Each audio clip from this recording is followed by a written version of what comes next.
Еще мало нас.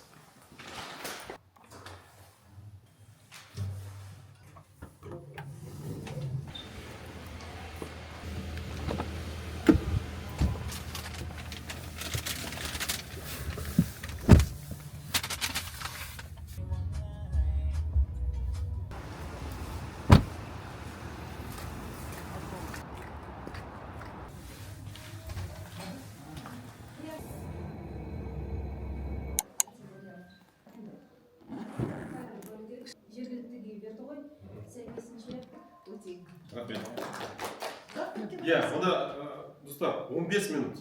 Сағат 10:20-да қайтып келеміз деді ма? 18 минут.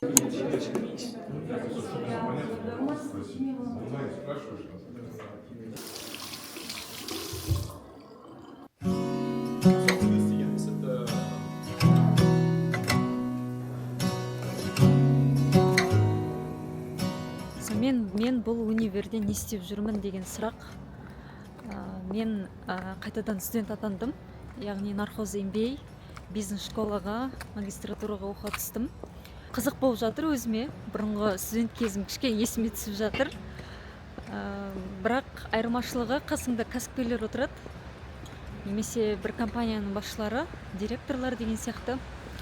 Жалпы жақсы өтіп жатыр. Білетіндерім де бар, білмейтіндерім де бар деген сияқты. Бірақ бір қиыны ұйқым қанбай қалды. Сонымен кішкене ұйқым келіп отырдым. Бұлай негізі жақсы болып жатыр. Бұйырса бізде 3 күн болады. Бүгін жұма, ертең арғы күні, бірақ 3-ші күн өкінішке қарай қатыса алмайын деп тұрмын.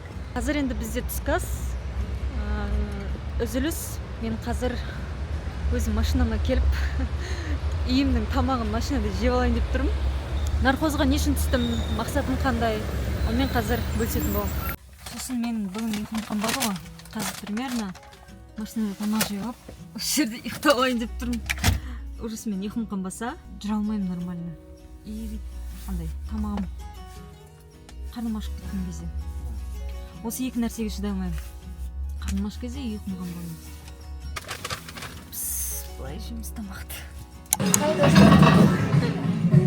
Айбай, аузыма кіріп кетті мынау. Ассистентім қазір жеке емес, креатор дейма не дейтін? Контент ассистент, иә. Нархозда оқиды. Сен екеуміз бір-біріміз көріп қалдық та, давай маған шай бер деп. Мен жаңа машинаға бардым да, өзім үйімнен келген тамақты жеп алдым, сосын ұйықтап алдым. Күшті ұйықтап атқан кезде мынау есікті ашып қалып мені оятып жібереді. Нормально 50 минутта көз іліп алдым, өйткені невозможно болып кетті, бейдіп кеттім мен бұрғы сабақта. Просто түнде кеш жаттым, ерте тұрдым. Солай, қазір шай ішіп аламын. Жалпы мен нархозға, бизнес школаға, магистратураға не үшін түстім деген сұрақ. Не үшін түстіңіз? Не үшін түстім? Ерігіп түстім деп.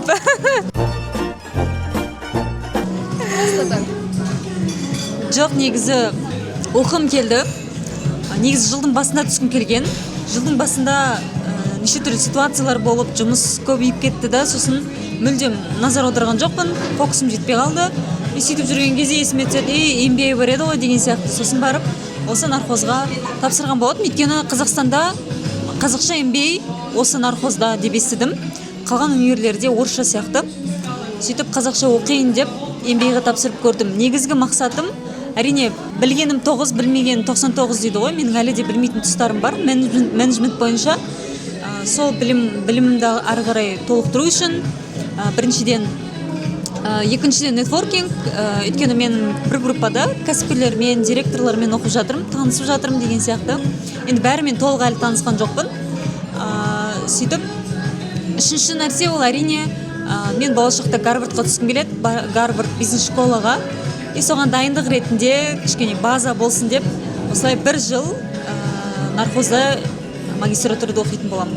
Содан кейін бұйырса Гарвардқа дайындалам. Бұйырса 3 жылдықта немесе 5 жылдықта әйтеуір бір Гарвардқа оқуға түссем деген бір арманым бар, мақсатым бар. Оған енді ағылшын үйрену керек, және де GMAT тапсыру керек. Ол математика. Бұйырса оны да тапсырам деп сенем. Оқудың еш кеш жоқ. кез келген уақытта оқи беруге болады. 40 жаста да, 50 жаста да. Бағана бізге Гарвардтың несі келді да, деканы. Ой, Гарвардтың несі? Нархоз еңбегінің деканы келді да, айтты да. Мен мектеп кезімде маған біреу айтты дейді да, сен ағылшын сөйлемей қойшы деп. Ол маған травма болып қалды дейді. Сосын мен ағылшын үйрену маған қиын болды дейді.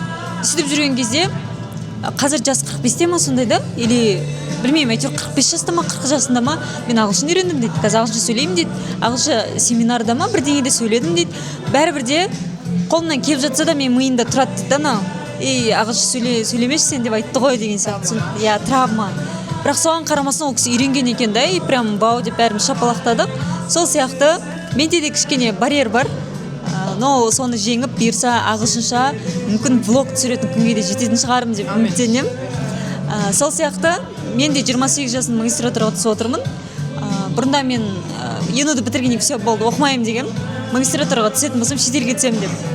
Бірақ осылай елімізде де осындай оқу орны ашылып жатыр екен, яғни қазақша MBA неге түспеске деген ой болды. Солай түсіп жатырмын. Сендер де қазір бакалаврды оқығаннан кейін үзіліс алып, жұмыс жасап, сосын барып түссеңдер де болады. Андай өмірдің бір структурасы болды, бір қазақтарда қалыптасып қойған. Мектеп, универ, сосын магистратурадан кейін байға шығу немесе үйлену деген сияқты. Барлық нәрсенің өз уақыты бар, оған асықпаңдар. Біреу айтты екен деп істеп кетудің керек жоқ, жүректерін тыңдауларың керек. Стереотипно өмір сүрмеңдер. Стереотиптарды бұзыңдар. Стереотиптар шектеулер тек біздің миымызда. Прикол ұстаймын кейде.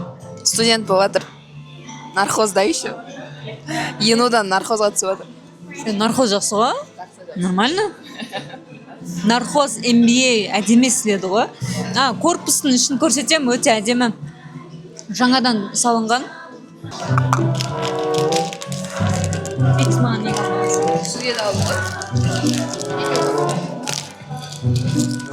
Твикстің рекламасы. Негізі осындай үшін шығарылған бұл. Типа бөлісу үшін. Жан сабақта қағазға атымыз жаздырды да, барлығы бір-бірі туралы жазып шығатын болды. Маған не айтты деп ойлайсың? Бәрі кезекпен жазады. Енді қатты танымаймыз бір-бірімізді. Первое впечатление. Первое впечатление ма? Білмеймін даже. Не айтты, қызық отыр айтты. Милашка демеген шығар енді. Айтты ма? Соған құлайды сөз айтты. Салмақты, байсалды, сымбатты, ақылды, білімді. Сосын бірдеңе деген компанияның басшысы деді, ұмытып қалдым сол сөзді. Типа сол салмақты деген жиі болды. Салмақты, сабырлы, байсалды деген. Нархоз кантиннің қысқаша орташа чегі. Студенттерге осындай бағада обед ішу нормально ма ойлайсыңдар? 2,5 мың. Кеттім андай сабақ. Айтса жаңағы. Студент өзі сабақ оқиды.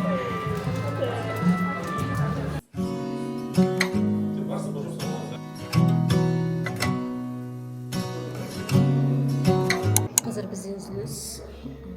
Сағат бізде 15-12 болды. Бүгін бізде сабақ кешкі 5-ке дейін. Сосын бір іс-шара болады деп, бірақ мен оған қатыспайтын шығармын деп тұрмын. Өйткені офисте жұмыстар бар. Жайтымен жиналыс жасауым керек. Солай жалпы сабақ былай жақсы өтіп жатыр. Білмейтін ақпараттарды да біліп жатырмын. Жалпы пайдалы болып жатыр негізінде. Ертең инструменттер туралы айтамын деп отыр. Сол қызық болып тұр маған. Іші осындай әдемі. Жаңадан салынған. Түсінім, сіздің айтып жатқан дұрыс, бірақ мынау дейтін только мына неге біз ентін айтып жатық, потому что сіз бұны жақсы түсінесіз, сіздерге общий пример таныс нәрсе. Ал біз бұны түсіп жақсы білім алып, жақсы жерде оқыса деген. Балаға не бар? Қатармен санасу бар.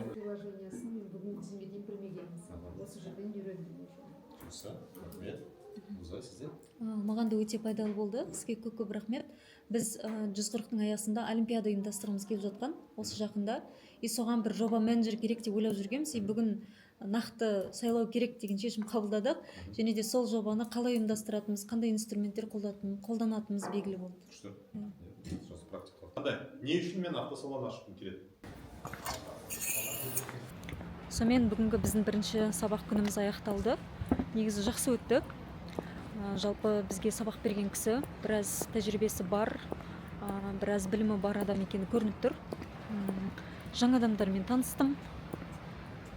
Жалпы бүгін біз жобаны басқару, ұйымдастыру, сол жайлы сабақ өттік. Жалпы жобаны қалай басқару керек, қалай ұйымдастыру керек деген сияқты тақырыптарды қозғадық. Яғни операционный жұмыс пен проектный жұмыстың айырмашылығын түсіндірді.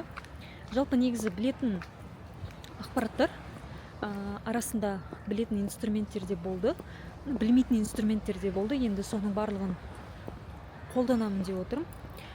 Бір байқағаным, жаңағы кейбір инструменттерді бұрында оқып, бірақ жұмыста қолданбайды екем. И сол нәрсе маған кәдімгідей не болды? Қалай айтсам болады? Қолдану керек екен. Неге мен қолданбай кеттім? Бұрында мынаны мен естідім ғой деген сияқты сезімдер болды. И мен андай өзімнің практик адам екенін түсіндім да. Практикада кете берем. Бірақ андай инструменттермен осылай жасайық, былай жасайық деген нәрселер менде қатты жоқ. Енді сол инструменттермен жұмыс жасап үйрену керек деп ойлап отырмын. Өйткені инструменттер андай түсінікті болады да, адамға да түсінікті болады. И инструментпен қолдансаң андай жұмысыңда қатты хаос болмайды. Вот, сол білетін нәрсені практикада қолдана алу керек екен деген ойға келдік. Және де жақында бір жоба бастамақшымыз. Сол жобаға бөлек жоба менеджер қою керек екенін түсіндім. Бастан аяқ соны дамытатын, соңына дейін нәтижеге алып баратындай деген сияқты. Енді қазір біз офисқа бара жатырмыз. Офиста жайтымен жиналыс болады менде. Өйткені ұйқы қанған жоқ. Ертерек ұйықтап, ертең таңертең ерте тұрып, андай бодыр болып келу керек маған сабаққа. Ертең кездескенше. Бүгін бізде екінші күн. Нархозға кеттім.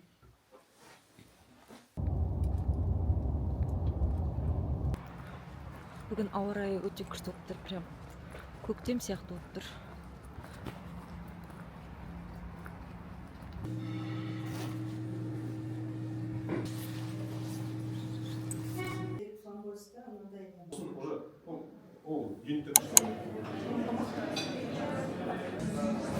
Осындай тамақ сатылды.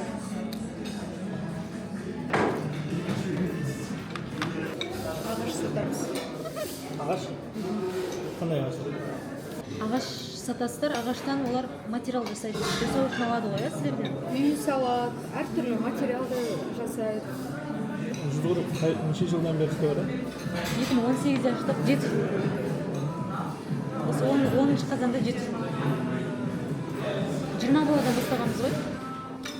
ВКонтактеде. 7 жылда үлкен дәреже. Берекет болсын. Сіздерге де. Бүкіл Қазақстан бойынша, иә? Еще онлайн. Онлайны бір жақсы сол. Массовый ауқымды көп болады. Чем офлайн. Біз тағы кездестік. Day 2. Бүгін қызық болады негізі. Андай тақырыпты қозғады. Бизнесті қалай сақтау керек? Бизнесті бастау оңай ма? Бизнесті жүргізу оңай ма дегенде? Сақтау қиын ба? Қиын ба? Бастау қиын ба? Жүргізу қиын ба дегенде сақтау қиынды. Андай ғой, бизнесін сақтап қалу қиынырақ деген нәрсе. Мен келісем. Өйткені қаншама жыл сен жасайсың. И андай бір нәрсе не то жасап қалсаң болды да, бір күн сен просто банкрот болып қаласың деген сияқты. Тәлім деген жекеменшік мектептің басшысымен ағаш өндіретін, ағаш сататын да, сондай кісімен танысып не қылдық қой. Отырмыз, мына жерде тамақ іштік. Сол кезде тәлім жекеменшік мектебінің басшысы айтады, сіздерде мүмкіндік көп қой дейді да. Типа андай Кореяны өзгерткен бір адам дейді. Америкада оқып келіп, андай реалити шоу жасаған ғой. Кореяның оқыту системасы қалай оқытады, Америка қалай оқытады. ютубта трансляцияны көрсеткен реалити шоу. И бүкіл Кореяның халқын көрген да, айырмашылық сезінген. Сөйтіп солай білім жүйесін өзгерткен ғана кісі. И айтады да, қолыңыздан да сондай нәрсе келеді дегенде шабыттанып кетіпші. Все, мен жасайын, өзгертем деп. Қазақстан өзгере алады. Қазақстан білім сапасы да өзгере алады. бұйырса біз соған әрқайсымыз атсалысуымыз керек болашақта.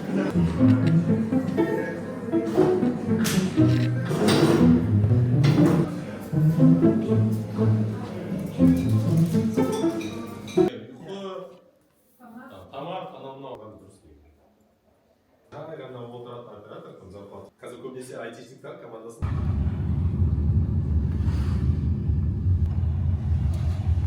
Сонымен нархоздағы 2 сабақ күнім аяқталды. Мен үйге келдім қазір. Жалпы маған ұнады. Біріншіден әрине ол білмейтінім де бар. Жаңа ақпараттармен таныстым. Екіншіден адамдармен танысып бастадым. Негізі жалпы мен бірінші өзім барып қадам жасап адамдармен танысуым сирек, қиындау. Бірақ бүгін енді өзім барып таныспасам да арасында интерактив жасады. Бір-бірлерімен сөйлесіңдер, первое впечатлениені айтыңдар деген сияқты. Бүгін де сондай бір задача болды. Сол кезде екеуміз түсіп қалған әйел кісімен жақсы араласып таныстым. Кәдімгідей менің қыздарым 140-ты біледі, өте күшті, маркетингтарыңыз барлығы жақсы. 140 балл шыққан кезде машина бергендеріңізді естідім, сырттай танимын деп айтты. И маған кәдімгідей приятно болып қалды. Одан кейін тағы да бір частный мектепте директор болып істейтін кісімен таныстым, жақсы ойлар айтты, кәдімгідей шабыттандырып жіберді. Адамдармен сөйлескен, жалпы кәсіпкерлермен сөйлескен, ол бөлек. Мен енді көп кәсіпкерлермен көп уақыт кездесе бермеймін, сөйлесе бермеймін. Енді менде бір ой пайда болып жатыр, сондай бір ортаға баруым керек шығар деп. Жалпы маған ұнады. Осы нархоз MBA-ға түсіп, енді база қалыптастыру керек болып тұр. Енді болашақта мен Гарвардқа түскім келеді. Гарвардта бизнес школаға, жалпы менеджментті ары қарай тереңірек оқым келеді. Өйткені менеджмент ол қыр-сыры көп, өте көп зерттеулер бар сала. Әрқашан жаңа нәрсе шыға береді, заман өзгерген сайын деген сияқты. Все, болды, мен мынаны оқыдым, осымен ғана шектелем деген нәрсе жоқ.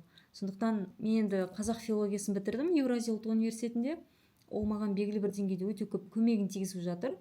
Жалпы компанияда сауатты жазу, қазақ тілін дәріптеу, әдеби кітаптарды оқудың өзі өмірге тәрбиелейді. Өмірге тәрбиеленсең, сен уже бизнесте де тәрбиеленіп, бизнесте де жүргізуде ол нәрселер саған бәрібір де әсер етеді. Мысалы, қазір мен білім саласында жұмыс жасап жатырмын, қазақша бизнесті дамытып жатырмын, үлес қосып жатырмын деген нәрсе болады ішімде. И ол да бір патриотизмнің белгісі деп ойлаймын. Мысалы, бізде андай принцип бар, 16 желтоқсан өтпей ешқандай жаңа жылдық оформление жасау бізде жоқ. Яғни біз 16 желтоқсанды бірінші дәріптейміз, тәуелсіздігіміз баянды болуын қалаймыз, мақсат етеміз дегенді көрсеткіміз келеді. Солай бізде бір апта бойы тәуелсіздік аптасы өтті. Бізде күн сайын әнұран айтылды, қазақша туларымызды іліп қойдық, және де плакат жасап әрқайсы өз кабинеттеріне ілді, өлең шығару болды, тәуелсіздікке қатысты, кеше кахут жарыс болды, видео түсіріп жатыр біздің бөлімдер. Бұның барлығы шынымен де тәуелсіздік ол оңай келген жоқ.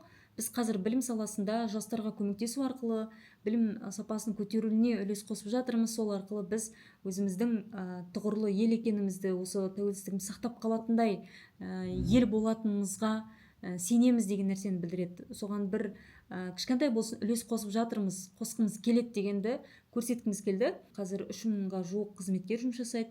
Оның әрқайсының жүрегіне сол нәрсе жетсе, ертең 3000 адам, әрқайсы жеке-жеке 3000 адамға үлес қосса, онда кәдімгідей біздің жастарымыз сол нәрсені сіңіріп өседі деп сенем. MBA-да танысқан кісі де айтып жатыр, жалпы Кореяда, Японияда бірден бастаған жоқ, олар да осылай бастады. Мен сенем дейді, Қазақстан да сондай күнге жетеді. Біздің Қазақстанда да потенциалы бар, мықты адамдар бар, жастар бар. Сол кезде менде де ішімде андай болды, мен де сенем деген. 34 жылдың ішінде де біздің жеткен жетістіктеріміз де бар, шүкір. Бірақ аттеген-ай деген нәрселер де бар. Дегенмен біз оған көбірек фокус қоймай, біз болашаққа жақын жақсы нәрселерге фокус қоюымыз керек деп ойлаймын. Енді бұл нәрселерді не үшін айтып жатырмын? Жалпы қазақ филологиясын бітірдім, и ол маған осы жағынан көмектесті. Бірақ мен бұнымен шектелмеуім керек. Мен тағы да өзімнің деңгейімді көтеруім керек. Өйткені мен дамыған сайын компания дамиды. Егер мен дамуды тоқтатсам, компания дамуды тоқтатады. Сондықтан басшыға байланысты барлығы. Мен бір орында тұрмауым керек, мен үлгі болуым керек, мен ізденуім керек. Ол қалай айтсам болады, тек қана андай басқаларға үлгі болсын деу үшін ғана емес, мен қоғамға пайдалы үлкен нәрселер жасағым келеді. Іштен шыққан жау жаман дейді, ішімізден өзімізбен қырылмай, керісінше бір-бірімізді қолдап, бірлікте жұмыс жасайтын болсақ, негізі менің ойымша Қазақстан болашақта дамиды. Өйткені Құдай бізге үлкен жерді берді. Мен мысалы Турцияға барған сайын біздің кең байтақ жеріміз бар екеніне мен шүкір етем. Андай Турцияда бәрі тар да, ана жақта тынысың тарылады. Иә, әдемі, атмосферасы күшті ел, бірақ тынысың тарылып кетеді, өйткені жерлері өте тар, адамдар сол жақтан көп нәрсе жасап жатыр да, сондай. Ал бізде қазақтарда кең байтақ жер, біз молшылыққа, кеңшілдік үйреніп қалғанбыз, үйлерді де үлкен қылып саламыз, бізде жолдар да кең. Мен Европаға барған кезде де оларда да жер тар. Мен шүкір еттім. Бізде потенциал бар да. Қазір дамып кеткен елдер бар, біз дамушы елдердің қатарындамыз, значит, бізде болашақ бар. Қазіргі жастар сол болашақ бар екеніне сенсе, бүкіл беріп жатқан мүмкіндікті пайдаланса, негізі көп нәрсе жасауға болады. Бұйырса, оқып жатқан жастар, осы влогты көріп жатқан жастар ғой, барлықтарың осыны түсіне білсеңдер, сезіне білсеңдер, сене білсеңдер, бұйырса 10 жылдықта, 15 жылдықта, 20 жылдықта, кезінде Назарбаев атамыз айтып кеткен 2050 жылы Қазақстанда біраз өзгерістер болады деп сенемін мен. Сол үшін де біз қазір жұмыс жасап жатырмыз, тек ұбт-мен шектелгіміз келмейді.